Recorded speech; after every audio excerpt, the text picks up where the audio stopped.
सभी श्रोताओं का रामायण की कथा में हार्दिक स्वागत, अभिनंदन। आज के इस वीडियो में आप सभी के सामने प्रस्तुत है हनुमान जी का लंका में प्रवेश। बढ़ते हैं कहानी की तरफ। 400 योजन अलंघनीय समुद्र को लांघकर महाबली हनुमान जी चित्रकूट त्रिकूट नामक पर्वत के शिखर पर स्वस्थ भाव से खड़े हो गए।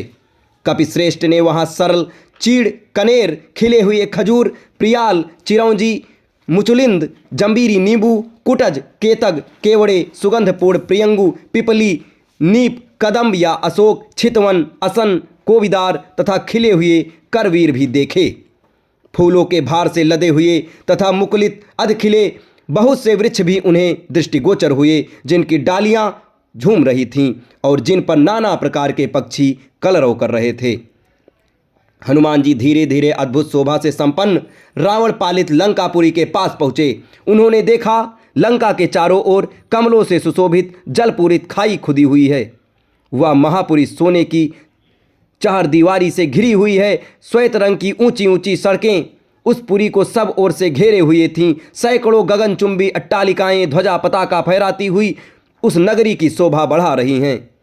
उस पुरी के उत्तर द्वार पर पहुंचकर वानर वीर हनुमान जी चिंता में पड़ गए। लंकापुरी भयानक राक्षसों से उसी प्रकार भरी हुई थी जैसे कि पाताल की भोगवती पुरी नागों से भरी पड़ी है। हाथों में सूल और पट्टिस लिए बड़ी बड़ी दाढ़ों वाले बहुत से सूरवीर घोर राक्षस लंकापुरी की रक्षा कर रहे थे। नगर की इस भारी सुरक्षा, उसके चारों ओर समुद्र की खाई और रावण जैसे भयंकर शत्रु को देखकर हनुमान जी विचार करने लगे कि यदि वानर वहां तक आ जाएं तो भी वे व्यर्थ ही सिद्ध होंगे, क्योंकि युद्ध द्वारा देवता भी लंका पर विजय नहीं पा सकते। रावण पालित इस दुर्गम और विषम संकटपूर्ण लंका में महाबाहु रामचंद्र आ भी जाएं तो क्या कर पाएंगे। राक्षसों पर साम दाम और भेद की नीति का प्रयोग असंभव दृष्टिगत हो रहा है।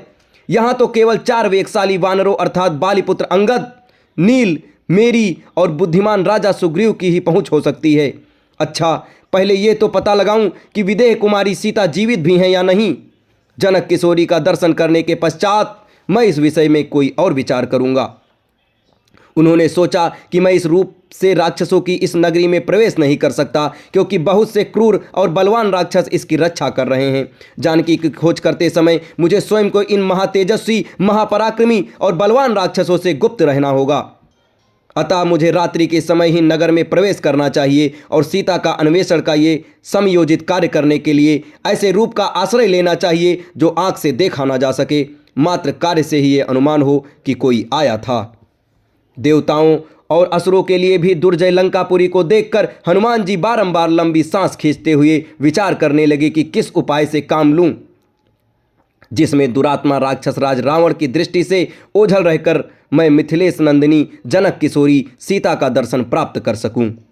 अविवेकपूर्ण कार्य करने वाले दूत के कारण बने बनाए काम भी बिगड़ जाते हैं। यदि राक्षसों ने मुझे देख लिया तो रावण का अनर्थ चाहने वाले श्री राम का ये कार्य सफल न हो सकेगा। अतः अपने कार्य की सिद्धि के लिए रात में अपने इसी रूप में छोटा सा शरीर धारण करके लंका में प्रवेश करूंगा और घरों में घुसकर जानकी जी की खोज करूंगा। ऐसा निश्चय करके वीर वानर हनुमान सूर्यास्त की प्रतीक्षा करने लगे। सूर्यास्त हो जाने पर रात के समय उन्होंने अपने शरीर को छोटा बना लिया और उछलकर उस रमणीय लंकापुरी में प्रवेश कर गए। अब लंकापुरी में जाकर हनुमान जी क्या करते हैं आपको अगले वीडियो में बताया जाएगा। तब तक हमारे साथ बने रहें। धन्यवाद।